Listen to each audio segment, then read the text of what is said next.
नमस्कार दोस्तों, मैं हूँ राज और आप देख रहे हैं हाईवे 33। चले दोस्तों आज की कहानी के सफ़र पर। दोस्तों आज की कहानी है गाज़ियाबाद की, साल 2005। ये जो कहानी हमें भेजे हैं ना टैक्सी ड्राइवर जिनका नाम है प्रदीप। प्रदीप के साथ में ये जब घटना घटी थी तब प्रदीप की उम्र 25-26 साल का रहा होगा। शादी भी नहीं हुई थी और उत्तर प्रदेश के गाज़ियाबाद में एक कॉलोनी में नया नया उनका मकान बना था। कॉलोनी नई कटी थी और वहाँ पर धीरे धीरे बहुत सारे घर का काम स्टार्ट हो चुका था, लेकिन जल्दीबाजी थी प्रदीप के परिवार को। और तब जा कर के, क्योंकि पहले वो किराए के घर में रहते थे और ये नया घर जब बना तो जल्दी से वो लोग शिफ्ट हो गए। कच्ची कॉलोनी थी अभी और उसमें जो आने जाने का रास्ता था ना वो भी कच्चा था। टैक्सी चलाते थे। खैर जब आए थे तो ठंड का टाइम था, उस टाइम तो रोड ठीक ठाक थी, घर तक उनकी टैक्सी पहुंच जाती थी। लेकिन जब बरसात शुरू हुआ ना तब जाकर के उनको दिक्कत होने लगी। दिक्कत ऐसी होने लगी कि उनकी जो टैक्सी रात को चला के आते थे अपना घर ले जाने के लिए, खड़ा करने के लिए, अब पानी तो भरा रहता था, किधर रास्ता है किधर क्या है कुछ मालूम ही नहीं होता था। तो बड़ा दिक्कत परेशानी होती थी। अब उनका घर में तो टैक्सी पहुंच नहीं पाती थी, बड़े परेशान हो गए। और तब आखिरकार रोड के बगल में थोड़ा दूरी पर जा कर के, जहाँ तक सूखा रास्ता था और वहाँ पर एक पेड़ था, इमली का पेड़ था, वहाँ पर वो टैक्सी लगाने लगे। और वहाँ से उनका जो घर की दूरी थी लगभग 250-300 मीटर के आस पास रही होगी। राहत के सांस लेके चलो यहाँ तक तो मेरी टैक्सी पहुँच गई ना। अब उनकी जो घर की खिड़की खुलती थी ना, जब रात में सोते थे तो खिड़की खोल के ही सोते थे ताकि अपनी टैक्सी की निगरानी कर सके। और भी उनका परिवार थे, भरा पूरा परिवार था और सब अपने अपने काम करते थे, लेकिन प्रदीप सिर्फ टैक्सी चलाने का काम करते थे। जब बरसात शुरू हो गई प्रदीप को फिर वही दिक्कत आने लगी। दिक्कत वही पानी वाला। टैक्सी अपना उसी इमली के पेड़ के पास में खड़ा करने लगे। कुछ दिन तक तो कुछ भी नहीं हुआ, लेकिन एक दिन जब वो सुबह सुबह जा रहे हैं, अपनी टैक्सी लेकर के निकलना चाहते थे काम पर जाने के लिए 7 बजे, और तब टैक्सी पर जाकर देखते हैं तो जिस जगह पर टैक्सी उन्होंने खड़ा किया था वहाँ से 2-3 फीट सरक करके पेड़ के पास बिल्कुल चिपक गई थी। ये ऐसा कौन कर दिया? जरूर कोई चोर उचक्का आए होंगे, गाड़ी चुराने के चक्कर में होंगे, टैक्सी चुराने के चक्कर में होंगे, सामान खोलने के चक्कर में होंगे। प्रदीप जी को ऐसा ही लगा। परिवार में सबको बताते हैं, सब कहते हैं कि कोई बात नहीं, अब कुछ दिन की बरसात है, अब एक आदमी कोई जागता रहेगा, निगरानी करता रहेगा। लेकिन ये संभव हुआ ही नहीं। सारे उसमें घर में जो लोग थे, मेहनत करने वाले थे, सब सुबह जाते थे और शाम को लौट के आते थे, सब थके बांधे। हाँ, ये काम प्रदीप खुद ही करते थे। जब वो अपने टैक्सी लेके आते थे ना तो अपने खिड़की खोल देते थे और कुछ देर तक बैठ करके निगरानी करने लगे। देखना चाहते थे कि आखिर हमारी गाड़ी के साथ में जो हुआ था किसने किया था। अगर उस रात वो लोग सफल नहीं हो पाए तो फिर वो सफल होने की कोशिश करेंगे। उनका जो पूरा ध्यान जा रहा था ना चोर उचक्के के, अब बीच में जा रहा था कि वो चोर उचक्के काम है। अब प्रदीप जब खिड़की खोल के जगे रहते थे, अब कभी 2 घंटा, कभी 1.5 घंटा, कभी 3 घंटा, आखिर वो भी तो इंसान थे, उनको भी तो नींद लगती थी। दिन भर टैक्सी चलाते थे और आखिरकार नींद के अब झोंका उनको छोड़ता नहीं था। नींद जब आता था तो सब कुछ भूल जाते थे और अपने बेड पर गिर जाते थे, जो होगा देखा जाएगा। ऐसा ही होता है नींद। सुबह उठते ही सीधा भाग के जाते थे पेड़ के पास में। जब देखते थे कि हाँ टैक्सी बिल्कुल सही सलामत है, तब उनको चैन पड़ता था। फिर वापस लौटते थे अपना तैयारी करके और फिर निकल जाते टैक्सी लेकर के। संडे की दिन वो थोड़ा देर से आए थे। रात का करीब 1 बज रहा था जब अपना टैक्सी वहाँ खड़ा करते थे। अभी बरसात का ही टाइम चल रहा था। बरसात के टाइम में उनके साथ में ऐसी समस्या हो रही थी। 1 बजे के आसपास आए और अपनी टैक्सी खड़ा करके अब इधर उधर देखे कि कोई आसपास में है तो नहीं, लेकिन वहाँ कोई था ही नहीं। अब पूरी कॉलोनी जो भी थी, अब जितने लोग वहाँ पर घर बना के रह रहे थे, सबका लाइट बंद था, मतलब सब लोग आराम से सो रहे हैं। अपने घर पहुँच जाते हैं, फिर खाना पीना जो भी कुछ करना था खा करके अब कुछ देर खिड़की पर बैठ जाते हैं। लेकिन थके हुए थे, नींद कब आ गई और पता भी नहीं चला, सोते रह गए। सुबह जब उठते हैं ना, तब भाग कर जाते हैं कि मेरी टैक्सी तो ऐसे तो दिख रही थी कि टैक्सी बिल्कुल सही सलामत है, खिड़की से दिख रही थी, लेकिन वहाँ जाके देखना चाहते थे कि कोई चोरी चकारी तो नहीं हुई, ऐसा कोई चीज़ चोरों ने चुराया तो नहीं। जब वहाँ पहुँचते हैं ना, तो टैक्सी बिल्कुल अलग जगह पर खड़ी थी, जैसे किसी ने अपने हाथों से उठा करके अब इधर से उधर दूसरी साइड पेड़ किए जैसे कर दिया हो। उतना वहाँ पर गाड़ी मोड़ने का, टायर का निशान, बरसात का टाइम था, ऐसा कुछ भी हो सकता तो निशान तो कम से कम बनता, ऐसा कोई निशान भी नहीं था। जैसे लग रहा था कि जैसे किसी ने क्रेन लगाया हो और गाड़ी को उठा करके अब पेड़ के दूसरी साइड में रख दिया। हैरान रह गए, ये कौन कर सकता है भाई, ये चोरों का काम नहीं हो सकता।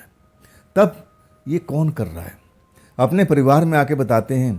परिवार वाले कहने लगे कि भाई अब कुछ होगा, हमारा दुश्मन जो ये सब खेल खेल रहे हैं, हमें डराने की कोशिश कर रहे हैं, और आखिरकार अब लोग करें तो क्या करें। अब कोई रात भर जाग करके निगरानी कर नहीं सकता था, और वो कब होगा कुछ मालूम भी नहीं था। ये रोज रोज तो होता नहीं था, हफ्ते में कभी 10 दिन में ऐसा उनके साथ में होने लगा। कुछ देर खुद ही वो जा करके निगरानी करते थे प्रदीप, लेकिन जब कोई दिखता नहीं था तो फिर जाकर सो जाते थे, थके मांदे होते थे। रोज़ का यही था, लेकिन हर रोज़ ये कहानी बनती नहीं थी। बरसात जो चल रहा था कभी रुक भी जाता था, ऐसा नहीं कि हर रोज़ बरसात होती थी, लेकिन जब पानी जमा था ना, उसके निकलने के लिए वक्त चाहिए था। जो नाला उसमें था अब वो प्रॉपर भरा हुआ था, इसीलिए ओवरफ्लो होकर के थोड़ा नाले का पानी भी इसमें आकर गिर जाता था। दिक्कत ये हो रही थी, वो गीला ही गीला रहता था, पानी भरा ही रहता था कि जब तक नाला ओवरफ्लो रहेगा तब तक तो ऐसे ही चलेगा। अब वहाँ नाले से खेतों की सिंचाई भी होती थी, आसपास में जो खेत वगैरह थे, किसान थे, अपने खेतों की सिंचाई भी करते थे। बड़ा दिक्कत परेशानी आ चुकी थी, लेकिन प्रदीप समझ भी नहीं पाए कि आखिर मेरे साथ में ये खेल कौन खेल रहा है। फिर एक हफ्ते के बाद, ऐसे तो रोज़ 1-2 घंटा वो जागते थे, खिड़की खुला ही रहता था, और वहाँ पर सोते सोते भी निगरानी करते रहते। उस रात भी जब आए ना, तो थोड़ा लेट हुआ था, 12 से ऊपर का टाइम था, और जब अपना घर में आकर के थोड़ा देर निगरानी करते हैं और फिर सो जाते हैं, नींद आ जाती है। सुबह जब जाग करके खिड़की में देखते हैं ना, तो कार तो जैसे पलटी पड़ी थी, जैसे किसी ने अब ऐसे खड़ा कर दिया हो। भागते हैं अपने परिवार को लेकर के, देखो ना क्या हो गया, आज क्या हो गया। परिवार को लोग जाते हैं, और गाड़ी पेड़ के सहारे अब टिकी हुई थी, जैसे किसी ने उसको पलटी मार दिया, 2 पहिए पर खड़ी थी। ये कौन कर सकता है भाई। प्रदीप बड़ा अब सोच में डूब गए कि जब वो दिमाग लगाने लगे कि जब मैं लेट आता हूँ ना, और उसी रात ये सब कहानी बनती है। अगर मैं जल्दी आ जाता हूँ 10 बजे, 9 बजे, 11 बजे, तब मेरे गाड़ी के साथ में कुछ नहीं होता है। जब मैं 12 बजे के बाद आता हूँ ना, तभी ये घटना मेरे साथ में घटती है। परिवार वाले कहते हैं कि ये कुछ लोग हैं जो हमें डराने की कोशिश कर रहे हैं। किसी को संदेह नहीं था कि उस जगह पर चल क्या रहा है, वहाँ क्या हो रहा है, इनकी गाड़ी के साथ में कौन सा खेल कोई लोग खेल रहा है। किसी को भी संदेह नहीं था। संदेह ये था, लास्ट में गाड़ी में चोरी तो होती नहीं थी, बस गाड़ी इधर से उधर और इधर से उधर, यही होता था। लेकिन इस बार गाड़ी को जैसे किसी ने खड़ा कर दिया था पेड़ के सहारे। गाड़ी वाड़ी सीधी सब हो गई थी। अब टाइम था निकलने का। अब जो प्रदीप है ना, रास्ते भर में सोचते जा रहे थे कि ये सब जो मेरे साथ में हो रहा है, ये कौन कर रहा है। चलो आज मैं थोड़ा देरी से लौटता हूँ, देखता हूँ कि आज क्या होता है। आखिरकार जब वो लौटते हैं ना, तो रात को 12:30 बजे के बाद में गाड़ी अपना खड़ी करते हैं, आप फिर कमरे में आ जाते हैं, खिड़की खोल देते हैं और निगरानी करने लगते हैं। काफ़ी देर बीत गया, घंटा भर जागते उनको हो गया था। अब मन में संदेह था कि आज कुछ न कुछ तो जरूर होगा। आखिरकार उनकी निगरानी रंग लाई। जब वो खिड़की से देख रहे हैं ना, तो दो अब वहाँ पर लोग दिखाई दे रहे हैं, एक लड़का और एक लड़की। कहाँ से आए कुछ भी मालूम नहीं है। जब वो देखते हैं ना, कुछ देर पहले तो वहाँ थे नहीं, लेकिन उनकी गाड़ी के आसपास में घूम रहे थे। देखने में जवानी लग रहे थे दोनों के दोनों। अब गुस्सा तो प्रदीप के सर चढ़ के बोल रहा था कि जरूर यही जोड़े के काम है, लेकिन ये लड़का लड़की हमारे गाड़ी के साथ में ऐसा व्यवहार क्यों करेंगे? क्या रीजन हो सकता है? परिवार में किसी को बताते नहीं हैं। परिवार के लोग सब मजे में सो रहे थे और खुद ही अपना जो कुछ था उनके हाथ में लेकर के डंडा वगैरह चल देते हैं बाहर दरवाज़ा खोल करके। अब 250-300 मीटर का फासला था। खिड़की से साफ दिख रहा था, आसमान में चांदनी रात थी। देख रहे हैं कि एक लड़का लड़की कार के पास दिखाई दे रहे हैं। अब उनको समझ में आ गया कि यही लोग हैं जो हमारी गाड़ी के साथ में छेड़छाड़ कर रहे हैं। आज तो मैं इनको पकड़ के रखूँगा, आज मैं इनको छोड़ूंगा नहीं। गुस्से में भिनभिनाते हुए और चुपचाप बिना दबे पाव बिना आवाज़ किए वो अब वहाँ पर पहुँचने की कोशिश करते हैं। जब थोड़ी देर पहुँचते हैं ना, तो लड़का लड़की दिखाई नहीं देते। एकदम हैरान हो जाती कि अभी अभी तो मैंने देखा, मेरे नज़रों के सामने में थे, लेकिन अब उनको दिखाई नहीं दे रहे। लेकिन वो दिखाई देते हैं कार की दूसरी साइड में, एक जगह पर बैठे हुए दोनों, और लड़का बैठा हुआ आराम से अपने पैर फैलाए और उसकी गोद में लड़की जैसे सो रही हो। जब ये देखते हैं ना, तो रुक जाते हैं। कहते हैं भाई ये तो ऐसा हो ही नहीं सकते, ये तो प्रेमी लोग हैं, ये प्रेम कर रहे हैं, शायद हमारे मोहल्ले के हों या किसी और मोहल्ले के हो। हमें ठीक नहीं है वहाँ जाना, मैं अब वहाँ पर नहीं जाऊँगा। ये प्रेमी का मामला है, ये हमारी गाड़ी को ऐसा कुछ नहीं कर सकते। वहाँ रुक जाते हैं, आधा घंटा इंतज़ार करते हैं, और वाकई में वो जो लड़का लड़की होते हैं ना, प्रेम करते हैं, और फिर अंधेरे के साइड में चल देते हैं। प्रदीप जी वहाँ पर सब कुछ देख लेते हैं और उनको समझ में आ जाता है कि ये कभी हमारी गाड़ी के साथ कोई नुकसान नहीं कर सकते। ये तो प्रेमी है भाई, ना जाने कहाँ से आए हैं, किस मोहल्ले से आए हैं, और अपना प्रेम किए और चल दिए। हमें इनको रोकना नहीं चाहिए। लौट आते हैं, क्योंकि वो खुद नौजवान थे, अभी शादी नहीं हुई थी, प्रेम का महत्व को समझते थे और आदर भी करते थे। लौट आए अपने घर पर।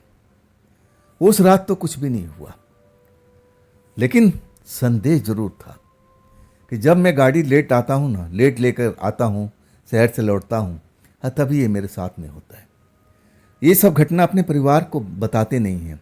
प्रेमी का मामला था और ये ऐसा चाहते भी नहीं थे कि किसी को पता भी चले। आखिरकार एक रात काफ़ी लेट हो जाता है, करीब करीब 1:30 बजे के आसपास में अब उस जगह पर आते हैं और वहाँ पर पेड़ के पास में गाड़ी खड़ी कर देते हैं। खड़ी करने के बाद में आसपास पेड़ों के पास में देखते हैं कि कहीं वो प्रेमी जोड़ा तो नहीं आया, लेकिन वो प्रेमी जोड़ा कहीं पर दिखाई नहीं देता है। तब अपने घर की तरफ लौट आते हैं। खिड़की खुली होती है और वहाँ से नज़ारा अब ले रहे होते हैं। कुछ देर देखते हैं, अब इसके बाद में आप फिर अपने बिस्तर पर आ जाते हैं। लेकिन नींद नहीं आ रही थी, मन में कुछ ऐसा कुछ चल रहा था जिसकी वजह से वो सो नहीं पा रहे थे। थकान तो जरूर थी, लेकिन ना जाने ऐसा क्या था कि उनको नींद उस रात बिल्कुल नहीं आ रही थी। आप बार बार खिड़की पर आकर देख लेते थे कि हाँ, गाड़ी बिल्कुल सुरक्षित है। तभी एक काला सा व्यक्ति वहाँ पर पेड़ के पास, उनके गाड़ी के पास में आकर के खड़ा हुआ दिखाई दिया। कुछ देर दिखाई दिया और फिर वो गायब हो चुका था। और उसके बाद में वही प्रेमी जोड़ा जो उस रात दिखे थे, अब वो अंधेरे में से निकल करके और उस पेड़ के पास, गाड़ी के पास आकर के खड़ा हो गया। खड़ा होकर के दोनों जैसे बातचीत करने लगे। अब प्रदीप देख रहे हैं ना कि पहले एक काला सा इंसान जैसे काले कपड़े में हो, दूर से तो यही पता लगता है, वो वहाँ पर खड़ा था हमारी गाड़ी के पास में। अब फिर वो गायब हो गया, कहाँ चला गया। और फिर इसके बाद वो प्रेमी जोड़ा जैसे उस रात देखे थे आकर के खड़ा हो गया था। कुछ देर खड़े खड़े वो लोग शायद आपस में बातचीत कर रहे थे और गाड़ी पर अपना हाथ रख करके जिसे टिका रखा था, लड़का ने भी लड़की ने भी, और ऐसे ही आराम से जैसे बातचीत कर रहे हो। अब वो संदेह तो मन में आ चुका था कि आज कुछ न कुछ हमारे गाड़ी के साथ में होना है। लेकिन वो प्रेमी जोड़ा है ना, अचानक जैसे गाड़ी से दूर हो जाता है, जैसे किसी को अब उसने देख लिया हो। लड़का लड़की का हाथ पकड़ता है और अंधेरे में गायब हो जाता है। उसी वक्त एक जो काला आदमी देखे थे ना, वो नजर आता है। सब कुछ देख रहे हैं, प्रदीप जी सब कुछ देख रहे हैं खिड़की से। वो आकर के गाड़ी के आसपास घूमता है। अब फिर गाड़ी में जो गाड़ी थी उसके पीछे जाकर के खड़ा हो जाता है और अपना पंजा जैसे रखता है और गाड़ी को धक्का लगा देता है। गाड़ी वहाँ से अपनी पोजीशन से हट जाती है और कुछ दूर पर जाकर के अब खड़ी हो जाती है। जब ये देखते हैं ना प्रदीप जी, तब उनका गुस्सा अब बढ़ गया कि चोर आज पकड़ा गया। ये काला लबादे वाला, काला जो कपड़े वाला है या काला शरीर वाला है, यही व्यक्ति हमारी गाड़ी के साथ में छेड़छाड़ कर रहा है। आखिर ये कौन है और ये मेरी गाड़ी से इसको तकलीफ क्या है? ना तो वहाँ पर किसी का घर है, ना मैं किसी का रास्ता रोक रखा हूँ, तो ये कौन हो सकता है? वो प्रेमी जोड़ा अब उसको देख कर क्यों भागे? ये माजरा क्या है? गुस्से में तो थे ही और अपना डंडा उंडा उठाते हैं और चल पड़ते हैं पेड़ के पास में। तब तक वो काला इंसान वहाँ पर खड़ा दिखाई देता है। लेकिन जैसे ही प्रदीप जी अपनी अब वो कार के पास पहुँचते हैं ना, काला इंसान गायब हो जाता है। हैरानी से हर तरफ देखते रह जाते हैं कि अभी तो यहीं था, कुछ देर पहले तो यहीं खड़ा था, अब ये कहाँ गया? गाड़ी का पोजीशन जो था ना बदल चुका था। वो धक्का देकर के दूसरी साइड में कर दिया था। प्रदीप ने अपनी आंखों से देखा था। अब वो भी ढूंढ रहे हैं कि आखिर ये गया कहाँ पर। इधर उधर हर तरफ देख लिए, लेकिन हर जगह पर अब अंधेरा ही था। आसमान में चांद जरूर थी, लेकिन पेड़ों के नीचे में अब और भी वहाँ पेड़ थे जहाँ पर अंधेरा ही दिखाई दे रहा था। इंसान गायब हो चुका था। अचानक जब वो मुड़ते हैं ना, तो पेड़ के पास में वही प्रेमी जोड़ा उनको खड़ा दिखाई देता है और वो डरे हुए दिखाई दे रहे हैं। उनकी आंखें बड़ी बड़ी नजर आ रही है। जब उनको देखते हैं ना, तो उस टाइम लोग अलग अलग खड़े थे। लड़का भी अलग खड़ा था और लड़की भी अलग खड़ी थी। जवान थी, सुंदर लड़की भी थी। लड़का भी जवान था और वो भी सुंदर था, लंबा चौड़ा था। लड़की भी लंबी चौड़ी थी। अब वहाँ पर उस लड़का लड़की को देखते हैं ना, तो अब मन करता है कि इनसे सवाल पूछें, क्योंकि उन लोगों ने शायद नज़दीक से देखा होगा। वो काले आदमी को जरूर पहचान बताएंगे।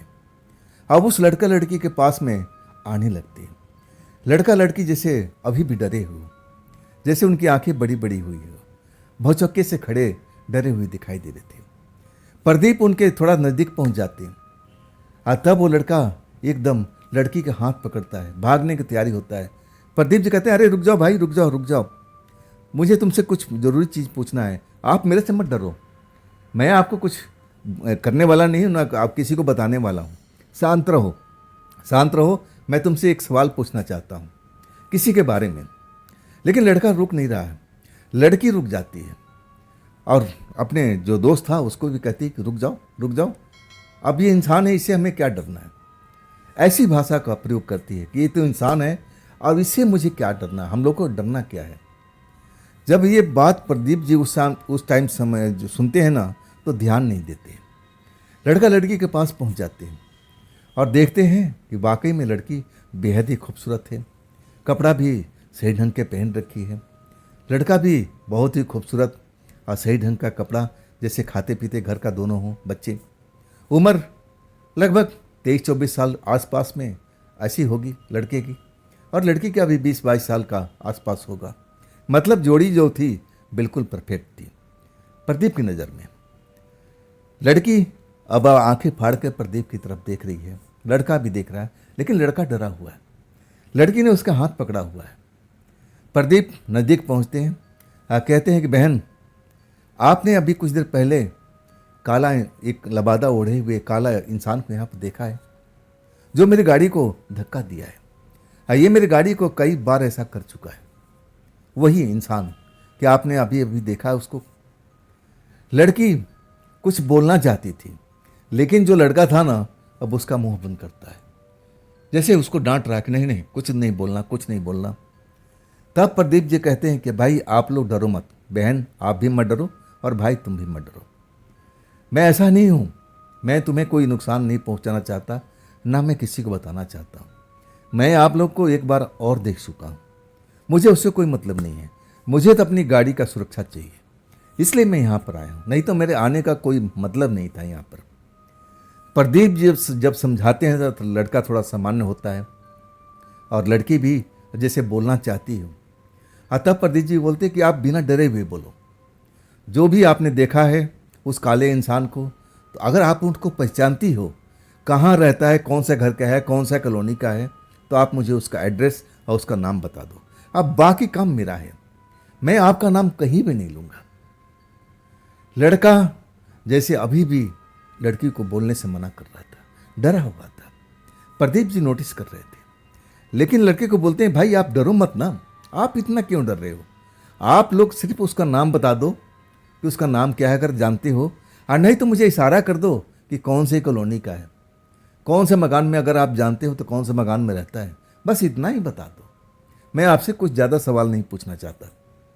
लड़की कहती है कि हाँ हम जानते हैं ना उसको, वो तो हमें भी परेशान कर रहा है। प्रदीप कहते हैं कि आपको कैसे परेशान करता है? तब लड़की कहती है कि देखिए हम यहाँ पर अक्सर आया करते हैं, हम दोनों मित्र हैं, प्रेमी हैं, हम अब रात को यहाँ आकर के आपस में अब अपना दोस्ती करते हैं, प्रेम करते हैं, कुछ घंटा यहाँ बैठते हैं। प्रदीप कहते हैं कि हाँ मैंने देखा था आप लोगों को। खैर आगे बताइए, कैसे आपको परेशान करता है, कौन है, इतना तो आप जानती होगी। लड़का फिर लड़की को रोकने लगा, रहने दो ना, रहने दो ना, हमें उसे झगड़ा मोल लेना नहीं चाहिए, वो बहुत ही खूंखार है, बहुत ही ताकतवर है, हम लोग उससे लड़ नहीं सकते। प्रदीप कहते भाई आप लोग मत लड़ो, लड़ूंगा तो मैं और मेरा परिवार, बस उसका नाम बता दो, आखिर वो है कौन और आप लोग को यहाँ से क्यों भगाना चाहता है? क्या है वो उसकी ये प्रॉपर्टी है, ये जो पेड़ है क्या वो उसका मालिक है? ये नहीं ना, तो फिर ये आप लोग क्यों तंग करता है और साथ में हमारी गाड़ी को नुकसान पहुंचाने की क्यों कोशिश करता है? लड़की आप थोड़ा रुक रुक करके बताने लगी कि भैया अगर आप नहीं मान रहे हो तो हम बता रहे हैं आपको, लेकिन मदद आपको करनी पड़ेगी। प्रदीप एकदम विस्मय से देखने लगे कि कैसा मदद? उनको लगा कि लड़की मदद मांग रही है, अब उसको जानती होगी, अब बाद में अब हम उससे कोई कार्रवाई करेंगे तो शायद उनको नुकसान पहुंचाने की कोशिश करेगा, धमकाने की कोशिश करेगा, यही प्रदीप समझ रखे थे। तभी पूछे कि कैसे मदद बताओ, मैं करने के लिए तैयार हूँ। और तब लड़की कहती है कि भैया बहुत ही खतरनाक वो इंसान है, इंसान नहीं है, इंसान नहीं है। प्रदीप हैरानी से देखती है, तो कौन है? लड़की कहने लगी कि भैया वो एक प्रेत आत्मा है, प्रेत है वो। प्रदीप जी हंसती है और कहने लगे कोई काला कपड़े पहनने से कोई प्रेत नहीं होता बहन, मैं प्रेत व्रेत को मानता नहीं हूँ, मैं टैक्सी ड्राइवर हूँ, हाँ मैं आप रात भर घूमता रहता हूँ, आज तक मुझे कोई प्रेत, कोई चुड़ैल, कोई भूत मुझे कोई दिखाई नहीं दिया, मैं इन चीज़ों को मानता नहीं हूँ। लड़की मुस्कुराने लगी और कहने लगी भैया चलो अच्छी बात है, नहीं मानते होंगे, लेकिन मैं बता रही हूँ ना कि वो एक ताकतवर प्रेत है और इस जगह पर हम लोग सालों से अब मिलते आए हुए हैं और हम लोग कभी कभी 2 दिन 3 दिन पर हम यहाँ पर आ जाते हैं और उसी वक्त में वो भी आ जाता है और फिर मुझे पकड़ने की कोशिश करता है कि तू मेरे साथ में चल, मेरे साथ में चल। अब मैं उसके साथ में कभी जाना नहीं चाहती, मैं अपनी प्रेमी के साथ रहना चाहती हूँ। प्रदीप जब समझते हैं कि इतना ताकतवर है कि दूसरे के प्रेमिका को वो खुद लेके जाना चाहता है, नहीं ऐसा नहीं हो सकता है, मैं छोड़ूंगा नहीं। बहन तुम उसका नाम बता दो, प्रेत तो छोड़ो, अब मैं जानता हूँ कि वो बहरूपिया है, लबादा ओढ़ रखा हो, वो प्रेत होत नहीं है, कैसा उसकी पहचान है, आपने तो नज़दीक से देखा होगा। और तब लड़की बताने लगी भैया मैं बता रही हूँ ना कि वो एक प्रेत है, शैतानी आत्मा है, प्रेत है, वो उसका चेहरा बहुत ही भयानक है, आप नज़दीक से देखोगे ना तो आपके रोंगटे खड़े हो जाएंगे। आप उसके सामने खड़े नहीं हो पाओगे, इतना ताकतवर है। उसकी आंखें एकदम लाल लाल दिखाई पड़ती है, चेहरा भी भयानक है। प्रदीप हंस पड़े, कहने लगे, बहन जब वो प्रेत है तो तुम लोग अब यहाँ पर क्यों आते हो? तुम्हें तो डर के घर में बैठना चाहिए, कोई और ठिकाना ढूंढ लेना चाहिए मिलने के लिए। तो जानबूझकर आप लोग प्रेत आत्मा से लड़ने के लिए या फिर उसके सामने क्यों आते हो? क्या तुम्हें यही जगह मिली है? और भी जगह है? प्रदीप हंसते हुए उनसे पूछते हैं। लड़की कहती, भैया हम करें तो क्या करें, हमारा नज़दीकी यही जगह है। हम आज से नहीं, सालों से हम इसी जगह पर मिलते आए हैं। प्रदीप कहते हैं, अरे कितने साल से? तब वो लड़की बोलती है कि हम तो 4-5 साल हो गया, हम इसी जगह पर इसी पेड़ के पास में अब आकर के मिलते हैं। प्रदीप हैरानी से कहने लगे कि तुम 4-5 साल से मिल रही हो और अभी तक तुम लोगों ने शादी वादी नहीं किया? लड़की हैरान रह गई, हैरानी से प्रदीप की तरफ देखती है और कहती है, भैया हम शादी नहीं कर सकते। क्यों? प्रदीप सवाल पूछते हैं। तब लड़का कहता है, छोड़ो ना हम यहाँ चलते हैं। लेकिन प्रदीप कहते हैं, भैया तुम डरो मत, मैं हूँ ना, मेरा घर बगल में है, एक आवाज़ दूंगा पूरी जो घर के लोग हैं उठ के आ जाएंगे, मोहल्ला भी मेरे साथ में आ जाएगा। आप लोग डरो नहीं, आप लोग सुरक्षित हो और मैं आप दोनों का सुरक्षा करूँगा। आज से देखूँगा कि कैसे आप लोगों को यहाँ से हटाता है। प्रदीप जो भी मन में आ रहा था अब वो बता रहे थे कि मैं सब कुछ देख लूँगा, तुम लोग को डरने की ज़रूरत नहीं है और यहाँ पर तुम लोग डरने की आवश्यकता भी नहीं है। लेकिन बाद में शादी के सवाल पर जब लड़की से पूछते हैं कि आखिर तुम क्यों शादी नहीं करना चाहती हो, तब लड़की कोई जवाब नहीं दे पाती, ना लड़का बोल पाता है। अभी भी प्रदीप जी को समझ में नहीं आया कि ये कोई साधारण इंसान तो है नहीं। और तभी तो ये इस जगह पर रात को मिलने के लिए आते हैं। बिल्कुल एकांत जगह थी वहाँ पर, और वो भी एक इमली का पेड़। अभी तक प्रदीप जी समझ नहीं पाए थे। आखिरकार लड़का लड़की का बाँह पकड़ करके अब जाने लगा और तब प्रदीप जी फिर रोकते हैं, अरे भाई रुको, बात खत्म नहीं हुई, खैर अपनी शादी के बाद छोड़ दो, अब बताओ कि वो कब आता है और कब मैं उसको पकड़ूं। तब लड़का जो था ना वो बोलना शुरू किया कि भाई आप उसको पकड़ नहीं पाओगे, वो शक्तिशाली वाकई में एक प्रेत आत्मा है, प्रेत है, आपको वो मार डालेगा। हम तो आपसे रिक्वेस्ट करेंगे कि आप अपनी गाड़ी है ना कहीं और खड़ा कर दो, बात ही खत्म हो जाएगी। हम तो अपने आप को देख लेंगे, हम तो सुरक्षित हो जाएंगे, आपकी गाड़ी सुरक्षित होना चाहिए। प्रदीप अभी भी गुस्से में थे, कहने लगे कि भाई बस वो बता दो कि कब आएगा, कौन सा दिन को फिर आएगा। लड़का कहने लगा कि उसका कोई निश्चित टाइम नहीं है, हो सकता है कि कल भी आ जाए, हो सकता है कि 2 दिन के बाद में आए, हो सकता है 3 दिन के बाद में आए, बस उसका आने का टाइम एक निश्चित है। 12 बजे से लेकर के और 2 बजे रात के बीच में वो कभी भी आता है। और आने के बाद में हमारे साथ तो बहुत कुछ करने की कोशिश करता है लेकिन कर नहीं पाता। हमारी प्रेमिका को बाँह पकड़ के खींच करके ले जाना चाहता है और हम उसको जान नहीं दे सकते।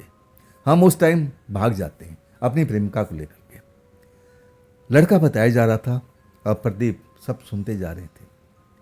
आखिरकार पूछने लगा कि जब आपको पता है कि वो प्रेत है तो आप लोगों को डर नहीं लगता है? हंसते हुए कहते हैं, मजाक में। और तब लड़की कहती है कि भैया डर तो लगता है लेकिन करे क्या, हमारा मिलने का जगह तो एक ही है ना, हम यहाँ पर सालों से मिलते आए हैं और कोई ठिकाना नहीं है। प्रदीप कहते हैं कि क्या आप लोग का घर नहीं है? और भी बहुत सारी जगह है जहाँ पर आप जा सकती हो। और तब लड़की कहती है कि नहीं भैया, हमें यही जगह सुरक्षित लगता है लेकिन अब ये सुरक्षित नहीं रहा। और ये प्रेत कुछ ही दिनों से अब यहाँ पर आ रहा है, नहीं तो पहले ये यहाँ आता नहीं था। प्रदीप फिर कहते हैं कि जब इतने नज़दीक से आप प्रेत आत्मा को देखते हो, प्रेत को देखते हो, तो आप लोग को तो डर के भाग जाना चाहिए।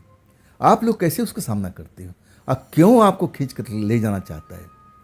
प्रेत आत्मा किसी इंसान को तो खींच के लेके नहीं जाता है। मैं तो सुना हूँ कि उसके साथ कुछ बुरा करता है, उसके अंदर समा जाता है। प्रदीप जी को जो समझ में था वो बता रहे थे। और तब लड़की कहती है कि भैया हम भी तो प्रेतात्मा ही है ना। जैसे ही सुनते हैं प्रदीप जी मुंह खुला के खुला रह जाता है। अब वो उनकी जो सांस है ना, आधी ऊपर आधी नीचे, उनको समझ में नहीं आ रहा कि ये लड़की बोल क्या रही है। कुछ देर तक तो बस अब ऐसे ही शांत रहते हैं। अब फिर ऐसे ही बोलते हैं, कैसे आप प्रेतात्मा कैसे हो सकते? मैं तो सुना कि प्रेतात्मा बड़े खतरनाक होते हैं, उनका जो चेहरा है भयानक होता है, जैसे आपने जिक्र किया उस प्रेत का, उस तरह का होता है। आप जैसा सुंदर तो नहीं होता, और उनके पैर तो उल्टे होते हैं और वो हवा में चलते हैं। मैंने तो ये सुना है, आप कहाँ से हो सकती हो? आप लोग मुझे डराने की कोशिश कर रहे हो। हाँ, तब लड़का कहता है कि नहीं भैया, हम दोनों प्रेत आत्मा ही हैं। अब प्रदीप जी की हवा खराब, डर गए। तब वो लड़की कहती कि भैया आप डरो मत, हम आपको कोई नुकसान नहीं पहुंचाएंगे। हम ऐसे नहीं हैं जैसा वो प्रेत है, हम किसी को नुकसान नहीं पहुंचाते। हम तो बस यहाँ पर मिलने के लिए आते हैं अपने प्रेमी से, और हम मिलने के बाद अपने अपने जगह पर चले जाते हैं। प्रदीप जी को जैसे सांप सूंघ गया था, बार बार नीचे ऊपर लड़का लड़की को निहार रहे थे, देखना चाहते थे कि कोई ऐसा संकेत तो नहीं है, इनके पैर उल्टे तो नहीं हैं, ये हवा में तो नहीं तैर रहे हैं। लेकिन जब देखते हैं कि लड़का लड़की भी साबुत है, सही ढंग के कपड़े पहन रखे हैं, तो ये प्रेतात्मा कैसे हो सकते हैं? डरे हुए हैं इतना सुनने के बाद में। आज तब लड़की कहती है कि भैया आप हमारी मदद करो ना, आप हमारी मदद करो ना। प्रदीप जी खुद डरे हुए थे, अब उस टाइम में प्रदीप जी उनकी मदद कैसे करते? अभी तक जैसे उनका होश उड़ा हुआ था। आज तब लड़का कहता है कि भैया आप हमारी बात सुनो ना, आप हमारी मदद करो ना हम दोनों की। यहाँ पर वो प्रेत आत्मा को आप दूर भगवा दो, हम यहाँ पर सुरक्षित रहना चाहते हैं, हमें कोई डिस्टर्ब ना हो। और रहा सवाल आपकी गाड़ी का, अगर वो प्रेत भाग गया ना तो हम आपकी गाड़ी की रखवाली भी करेंगे। वो शक्तिशाली प्रेत है, और हमारी प्रेमिका को लड़का बोल रहा था कि हमारी प्रेमिका पर उसकी नज़र लगी हुई है, इसीलिए वो बार बार आता है। जब हम लोग उसको दिखाई नहीं देते ना तो अपना गुस्सा आपकी गाड़ी पर उतारता है। आप हमारी मदद करो ना, उस जगह से उसको भगवा दो, इस जगह से आप कर सकते हो। आप इंसान हो ना, तो आप ये सब काम करवा सकते हो। प्रदीप जी तो कुछ टाइम तो उनकी आवाज़ नहीं निकली थी, लेकिन जिस हिसाब से लड़का लड़की उनसे बात कर रहे थे, वो समझते गए कि हाँ ये सही कह रहे हैं। अगर ये प्रेत आत्मा है तो अब तक तो मेरे साथ में ना जाने क्या क्या करते थे। जरूर ये प्रेत आत्मा है, लेकिन ये अच्छे वाले लोग हैं, समझ में आ जाता है। तब कहते हैं कि बहन मैं आपकी क्या मदद कर सकता हूँ? मैं तो इंसान हूँ ना, मैं तो प्रेतों से लड़ नहीं सकता ना। तब लड़का कहता है कि आप बिल्कुल मत लड़िए, हम ऐसा भी नहीं चाहते कि आपको कोई नुकसान हो, लेकिन आप किसी तांत्रिक को बुलाइए और कुछ ऐसा करवा दीजिए कि यहाँ पर जो दुष्ट प्रेत आत्मा है ना, इस जगह पर आ ही ना पाए, बस हम लोग आ सके और आपकी गाड़ी को हम निगरानी करते रहेंगे। बात समझ में आ जाती है। और तब प्रदीप जी कहते हैं कि भाई मैं वादा तो नहीं कर सकता, लेकिन मैं कोशिश ज़रूर करूँगा।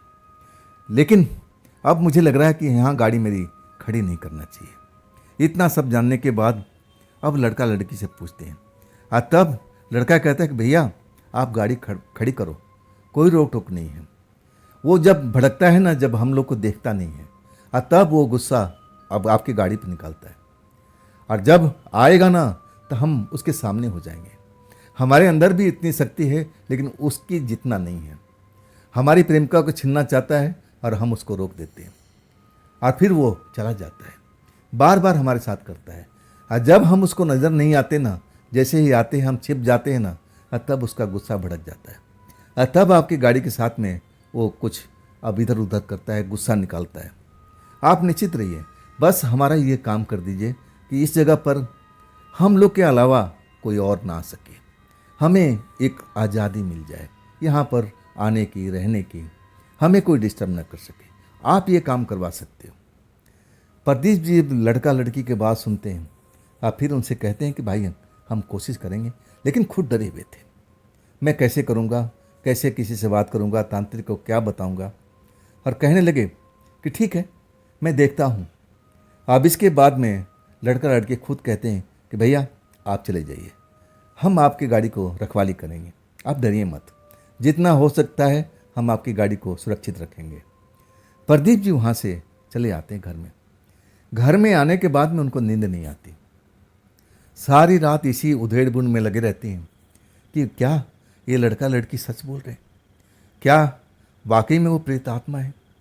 और वो काला जो दिखने वाला इंसान जैसा था, क्या वो वास्तव में प्रेत है? अपने घर को बताना चाहिए कि नहीं बताना चाहिए? अब ना जाने ऐसा क्या दिमाग में उनका आता है कि नहीं, मैं अपने परिवार पे किसी को नहीं बताऊंगा। अगर बताऊंगा तो बेचारी जो प्रेमिका हैं उनके लिए वो घर छिन जाएगा। अब पूरा मोहल्ले में अफसोस शराबा हो जाएगा। लोग बाग उनको देखने की कोशिश करेंगे कि वास्तव में वहाँ पर प्रेम का मिलने के लिए आते हैं कि नहीं। अब अपने मन में ये सारी बात रखते हैं और फिर अगले दिन से अपने काम पर चलने लगते हैं। वहाँ पर अब उनकी टैक्सी सुरक्षित है और धीरे धीरे जो बरसात था, पानी वो भी कम होने लगा था। ऐसा लग रहा था कि हफ्ता दिन के अंदर में अब वो आने जाने लायक हो जाएगा, गाड़ी उनके दरवाजे पहुँच जाएगी, इतना उम्मीद लगा रखे थे। काम पर जाने के बाद में जहाँ उनका अड्डा था, जहाँ ड्राइवर सब आराम करते थे, वहाँ टैक्सी का अब जो खड़ा होता था, एक तरह से टैक्सी का स्टैंड था। वहाँ पर अपने दोस्तों से पूछते हैं कि भाई आप किसी तांत्रिक को जानते हो? सब पूछते हैं कि बात क्या है। तब कहते हैं कि नहीं, उसी तांत्रिक से बात करना है, कोई आपकी नज़र में है तो बताओ। तब उनका एक दोस्त बताता है कि हाँ, एक तांत्रिक है, फलानी जगह पर है और चले जाओ, आपको मिल जाएगा। अपनी टैक्सी लेकर के प्रदीप शाम के टाइम उस तांत्रिक के पास पहुंचते हैं। अब पूरा कहानी बताते हैं। जब वो तांत्रिक कहानी सुनता है ना, तो प्रदीप को घूरता रहता है। तुम सच कह रहे हो? तुमने देखा उस लड़का लड़की को? तब प्रदीप कहते हैं हाँ जी, उनसे मेरी काफ़ी लंबी बातचीत हुई है। पूरी बात को दोहरा देते हैं। तब तांत्रिक अब कहता है मैं कर तो सकता हूँ, लेकिन इसमें खर्च काफ़ी आएगा। प्रदीप पूछते हैं कि कितना खर्च आएगा? अगर बजट होता है तो मैं ज़रूर कराऊंगा, आप बताइए तो सही। खर्च बताता है तांत्रिक, बजट में होता है उनके। कहते हैं कि ठीक है पंडित जी, ठीक है तांत्रिक बाबा, अब ये काम कब करेंगे? तब पंडित जी कहते हैं कि मैं ये अमावस की रात के करूँगा, जो 4 दिन के बाद में है। तुम सही टाइम पर पहुँचे हो। और इसके बाद पैसा वैसा सब दे देते हैं और पंडित जी को जाकर के ठिकाना भी दिखा देते हैं कि देखिए ये इमली के पेड़ हैं और यहाँ पर मैं गाड़ी खड़ा करता हूँ और ये प्रेम का इस जगह पर आकर के अब मिलते हैं। सब कुछ बता देते हैं। पंडित जी बोलते ठीक है, मैं अमावस का आऊँगा और जो कुछ करना है रात में करके चला जाऊँगा। और उसके बाद से वो जो शैतान प्रेत है ना, कभी इस पेड़ के पास में आने की ज़रूरत नहीं करेगा, ना हिम्मत करेगा, यहाँ से दूर भगेगा। हाँ, वो जो आत्माएं हैं लड़का लड़की, उनको कोई कष्ट नहीं होगा। अब इसके बाद अमावस की रात में अब देखे तो नहीं प्रदीप जी, वो पंडित जी यानी तांत्रिक बाबा ने अपना पूजा आराधना जो भी कुछ करना था उस जगह पर किया था। जब वहाँ लौट रहे थे ना, रात को करीब 12:30 के ऊपर का टाइम था, तब उन्होंने पेड़ के पास में देखा था कि वहाँ पर एक दीपक जलता हुआ दिखाई दे रहा था। तब उनका अब अंदाज़ा लग चुका था कि पंडित जी अपना काम करके चले गए। वहाँ गाड़ी खड़ा करते हैं। जैसे ही गाड़ी खड़ा करके और लॉक करते हैं और जाने लगते हैं ना, तभी लड़की की आवाज़ आती, भैया भैया रुकिए। प्रदीप सन से हो जाते हैं, मुड़ के देखते हैं तो वही लड़की और उसके जस्ट थोड़ी दूरी पर लड़का, वो भी तेज़ी से दोनों लोग अब प्रदीप के पास में आ जाते हैं। लड़की कहती है भैया बहुत बहुत आपका धन्यवाद, आपने हमारा दुख को दूर कर दिया। अब हम इस जगह पर स्वच्छंद हैं, हमें अब कोई रोकने टोकने वाला नहीं है, ना मेरे साथ में कोई जोर जबरदस्ती करने वाला है। हम इस जगह पर बहुत ही सुरक्षित हैं। और वही बात लड़का भी कहता है, भैया अब आपकी गाड़ी सुरक्षित रहेगी, हम आपकी गाड़ी की रखवाली करेंगे और कोई आपकी गाड़ी को छेड़छाड़ नहीं कर पाएगा, आप निश्चित होकर के अपने घर पर आराम कर सकते हैं। जब ये देखते हैं ना कि दोनों के चेहरे पर मुस्कान है, तब एक आत्मसंतुष्ट उनको मिलती है प्रदीप जी को कि चलो जो भी है मैंने अच्छा ही काम किया। अब फिर उन दोनों से विदा हो करके अपने घर लौट आते हैं। अब इसके बाद से 7-8 दिन के बाद में पानी अब वहाँ पर ख़त्म हो जाता है। अब प्रदीप जी अपनी गाड़ी दरवाजे पर लगाने लगे, लेकिन जब रात को आते थे ना, तो उस पेड़ के पास में अपना ब्रेक ज़रूर लगा देते थे। वहाँ पर इंतज़ार करते थे कि वो लड़का लड़की नज़र आ जाए, लेकिन नज़र नहीं आ रहे थे। अब वो बिल्कुल गाड़ी रुकने के बाद में कुछ देर अब टहलते भी थे उतर करके प्रदीप जी कि आसपास में होंगे, आ जाएंगे, चलो उनसे अब दोस्ती तो हो गई है, मिल के चलते हैं। लेकिन ऐसा नहीं हुआ। उसके बाद उस जगह पर कभी भी वो लड़का लड़की प्रदीप जी को नज़र नहीं आया। एक लंबा अरसा बीत चुका है। प्रदीप जी आज भी वहीं रहते हैं, उसी मोहल्ले में। अब मोहल्ला अब जो खाली था पूरा भर चुका है, लेकिन वो इमली के पेड़ रोड के किनारे पर कुछ दूरी पर जरूर खड़ा है। और प्रदीप जी उसी सड़क से गुजरते रहते हैं, आते हैं, जाते हैं। और रात को कभी कभी ज़्यादा ही लेट हो जाता है, लेकिन वो कभी भी दोनों आत्माएं, लड़का लड़की, प्रदीप जी को नज़र नहीं आया। और ना ही वो जो वो प्रेत है वो नज़र आया। तो दोस्तों, ये थी प्रदीप जी की भेजी हुई कहानी।